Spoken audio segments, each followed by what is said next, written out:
रमेश को किसी एस्ट्रोलॉजर ने ये कहा कि तुम्हारी कुंडली में राजयोग नहीं है और तुम्हारी कुंडली में शुक्र नीच का है, तो तुम कभी जिंदगी में पैसों का आनंद नहीं उठा पाओगे।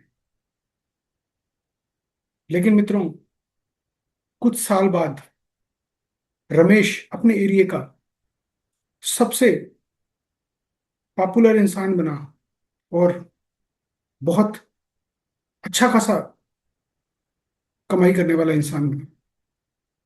तो मित्रों, क्या आप जानना नहीं चाहेंगे कि ऐसा क्या था या ऐसा रमेश ने क्या किया जो किसी एस्ट्रोलॉजर के कहने के बाद भी उसकी लाइफ के अंदर इतना जबरदस्त परिवर्तन हुआ और उसने उस एस्ट्रोलॉजर की बात को गलत साबित किया। नमस्कार मित्रों, मैं आपका दोस्त एस्ट्रोलॉजर गिरीश शर्मा मेरे चैनल में आपका हार्दिक स्वागत करता हूं। मित्रों मित्रों देखिए, कभी कभी क्या होता है, हम लोग कोई हमें बोलता है, एस्ट्रोलॉजर या कोई भी जिनको ज्यादा नॉलेज नहीं होती एस्ट्रोलॉजी की, वो कहीं से कुछ पढ़ लेते हैं, कोई वीडियो देख लेते हैं और कहते हैं कि साहब इनके तो ये प्लेनेट नीच का है। जैसे एग्जांपल के तौर पे इनको कहा कि शुक्र प्लेनेट आपका नीच का है, तो आपको जिंदगी भर पैसे की परेशानी रहेगी, पैसा आपको कभी भी नहीं मिलेगा, आप तो गरीबी का जीवन जियोगे। लेकिन मित्रों, ऐसा नहीं होता है। कोई भी प्लेनेट अगर नीच का होता है तो और भी चीजें देखनी पड़ती है। जैसे सपोज कीजिए कोई प्लेनेट अगर नीच का है लेकिन वो अपनी स्वराशि में बैठा है, तो ये मानिए जो उसका रिजल्ट है, वो नीच में बैठ के जो कमजोर हो गया है उस कमजोरी को दूर कर देगा वो खुद की राशि में। क्योंकि खुद की राशि में जब है तो उसमें ताकत आ जाती है, उसमें बल आ जाता है। उस बल के कारण उसका जो नीच का जो योग है वो काफी हद तक कम हो जाता है। इसके अलावा तो ये भी देखा जाता है कि नीच का जो प्लेनेट है वो कहाँ बैठा है। जैसे नीच का जो प्लेनेट है, अगर वो 6 8 12 में बैठा है तो वो नीच होके भी बहुत अच्छे रिजल्ट देगा, खराब रिजल्ट नहीं देगा अपनी दशा और महादशा में।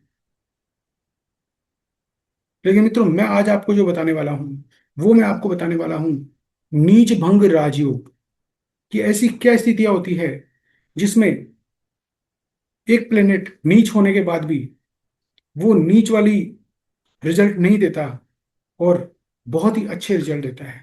तो आइए मित्रों, इसके लिए मैं आपको लेके चलता हूँ मेरे स्क्रीन पे। तो मित्रों, सबसे पहले मैं आपको दिखाता हूँ कुंडली के बारे में। एक नई स्लाइड में ले लेता हूँ मित्रों, एक नई स्लाइड लेके आपको आइए। सबसे पहले भगवान गणेश जी का नाम लेके, जैसे कि हम हमेशा करते हैं, जय श्री गणेश, भगवान गणेश जी का नाम लेके हमें कुंडली बनाते हैं। मित्रों, ये मैंने एक कुंडली बनाई है। आप लोग भी जब अपनी चार्ट को ओपन करेंगे तो आपकी चार्ट में आपको इस तरह की एक कुंडली मिलेगी। ठीक है मित्रों, इस कुंडली में होता क्या है मैं आपको बता दूं। एग्जाम्पल के तौर पे मैं यहाँ पे ले लिया, मैंने कुंभ लगन की कुंडली ले ली। 11 12 1 2 3 4 5 6 7 8 9 और 10। अब सपोज कीजिए यहाँ पे शुक्र देव बैठे हुए हैं। क्षमा करें, ये तो परिस्थिति बनी नहीं।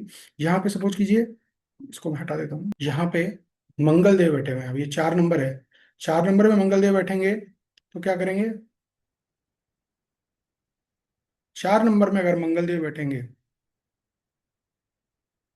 तो ये हो जाएंगे नीच। तो मंगल देव यहाँ के नीच हो गए। अब आप देखिए 4 नंबर का जो राशि लॉर्ड है, स्वामी है 4 नंबर का, तो 4 नंबर का स्वामी कौन है यहाँ पे, चंद्रमा। सपोज कीजिए चंद्रमा यहाँ बैठ गया। चंद्रमा अगर यहाँ बैठ गया तो चंद्रमा की जो दृष्टि है वो कहाँ जा रही है, सीधे अपने हाउस पे जा रही है, खुद के हाउस पे जा रही है। तो यहाँ जो मंगल का नीच भंग हो गया, मंगल का यहाँ पे नीच भंग हो गया। क्योंकि चंद्रमा की दृष्टि खुद के हाउस पे है तो वो अपने हाउस को खराब नहीं करने देगा। तो इस हाउस के बैड रिजल्ट नहीं मिलेंगे, इनका उसके अच्छे रिजल्ट मिलेंगे इसके। ठीक है मित्रों, ये है एग्जाम्पल। दूसरा एग्जाम्पल है, सपोज कीजिए मैं ले लेता हूँ 7 नंबर। 7 नंबर में आ गया के सूर्य। सूर्य 7 नंबर में नीच का होता है। मंगल या नीच। सूर्य 7 नंबर में नीच का हो गया। अब सपोज कीजिए 7 नंबर में सूर्य नीच का हो गया, लेकिन 7 नंबर का जो मालिक है वो कौन है? शुक्र। अगर शुक्र, ये जो 4 स्थान है, केंद्र के स्थान है, इसमें से कहीं भी बैठ जाए, सपोज कीजिए यहाँ बैठ जाए शुक्र, सपोज कीजिए शुक्र यहाँ बैठ जाए, सपोज कीजिए शुक्र यहाँ बैठ जाए, या शुक्र यहाँ बैठ जाए, चारों ही स्थितियों के अंदर क्या होगा? ये जो राजयोग है वो राजयोग बन जाएगा, ये नीच भंग हो जाएगा इसका। तो इसको हम कहलाएंगे नीच भंग राजयोग। नीच भंग राजयोग। तो मित्रों इसमें क्या होता है नीच भंग राजयोग के अंदर? जो मैंने आपको दोनों तीनों सिचुएशन बनाई, वो दोनों तीनों नीच भंग राजयोग की सिचुएशन होती है। इसमें ये घटनाएं अगर होती है, समझ रहे मित्रों, इस तरह की स्थिति होती है, तो चाहे कोई इंसान आपको कितना ही बोल ले, कोई आपको कितना ही बोल ले कि साहब आपका ये प्लेनेट नीच का है, आपका शुक्र नीच का है। शुक्र को भी ले लेते हैं सपोज कीजिए, शुक्र नीच का हो गया 6 नंबर में यहाँ पे साहब। यहाँ पे शुक्र देव बैठे हैं, अब ये नीच के हो गए यहाँ बैठ के। लेकिन मित्रों मैंने आपको क्या कहा था, 6, 8, 12 में कोई भी प्लेनेट बैठता है तो वो नीच का होके भी वो आपको क्या देता है? बहुत अच्छे रिजल्ट देता है अपनी दिशा और अंतर्दिशा में। तो शुक्रदेव यहाँ पे नीच के होने के बावजूद भी बहुत पैसा देंगे और बहुत ही अच्छे रिजल्ट देंगे, क्योंकि माइनस माइनस प्लस होता है। इसलिए जो भी नेगेटिव हाउसेज हैं उनके अंदर कोई नीच का प्लेनेट होता है तो वो बहुत अच्छे रिजल्ट देता है। मित्रों आज के लिए इतना ही। आपको मेरा वीडियो कैसा लगा मुझे जरूर बताइए। अगर आप एस्ट्रोलॉजी सीखना चाहते हैं, अगर आप वास्तु सीखना चाहते हैं, तो मित्रों हमने छोटे छोटे कोर्सेज भी शुरू करे हैं बहुत ही इकोनॉमिक प्राइस में, वो आप मेरे साइट पे जाके विजिट कर सकते हैं, या मेरे को आप कांटेक्ट कर सकते हैं, वहाँ आप इजी इंस्टॉलमेंट में आप पेमेंट भी कर सकते हैं, सबसे बड़ी बात।